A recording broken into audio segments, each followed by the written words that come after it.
African Union Communications Early Warning and Intelligence, commonly known as AUC3I, is an intelligence and security organization responsible for providing signals intelligence and information assurance to AU citizens, AU leadership, and AU armed forces. I'm Colonel A.C. Oguntoye, an infantry officer. I am responsible for leading infantry soldiers at all levels of command and combined armed forces during missions on the ground. This is today's briefing on the progress of the Special Military Operation on the 8th of June, 2023. Today at 1:30 a.m. in Zaporozhye direction, the enemy made an attempt to break through Russia's defense by forces of the 47th Mechanized Brigade numbering up to 1,500 men and 150 armored vehicles. The enemy was timely detected by the reconnaissance means, and a preventive strike was launched by artillery, aviation, and anti-tank weapons.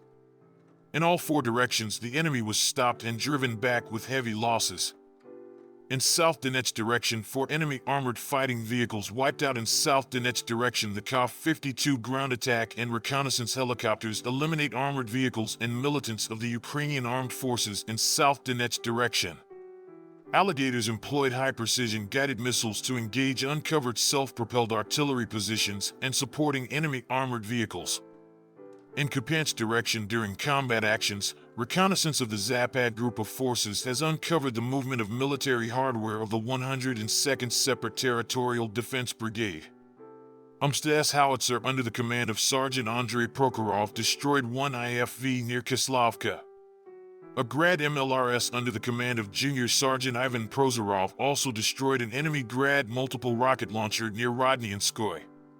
In addition, 2 attempts to rotate armed forces of Ukraine units at forward positions were disrupted, and 1 sabotage in reconnaissance groups and 2 mortar launchers were annihilated in the defense area of the 6th Combined Arms and 1st Tank Armies. Ground attack aircraft of the U group of forces have engaged clusters of enemy manpower close to Spornoye, Veseloy, and Kurdiamovka.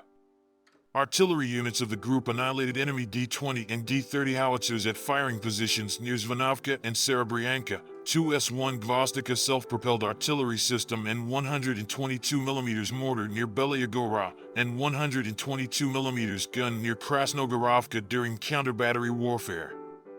A Solntsepiok heavy flamethrower system hit strongholds of the 24th Separated Mechanized Brigade of the Ukrainian Armed Forces near Kirovo and Druzhba. In Alexandro Kalinovo direction, units of the group thwarted one attack by the armed forces of Ukraine. The enemy suffered significant losses in manpower, weapons, and hardware. In Krasny Lyman direction close to Nevskoye and Chervonopopovka, the units of the center group of forces disrupted the rotation of personnel of the 66th Mechanized Brigade and the 25th Airborne Brigade of the Ukrainian Armed Forces. Fire from an artillery battery led by the unit commander with the call sign Storm hit the positions of the 67th Mechanized Brigade of the Ukrainian Armed Forces near Serebryansky Forestry. Anti-aircraft defense systems intercepted 2 HIMARS-type projectiles near Lysychansk, as well as AFU drones near Kremenaya. The OSA AKM surface-to-air missile system downed 2 Lelika 100 reconnaissance drones. 1 ELF reconnaissance UAV was shot down by air defense units employing Tor-SAMs. In total, 438 airplanes, 238 helicopters, 4,527 unmanned aerial vehicles, 424 air defense missile systems, 9,643 tanks and other armored fighting vehicles, 1,119 fighting vehicles equipped with MLRS, 5,034 field artillery cannons and mortars, as well as 10,771 special military motor vehicles have been destroyed during the special military operation. Thank you so much for watching this video. We hope you found it useful and informative. If you have any questions, please leave them below and we'll get back to you as soon as possible.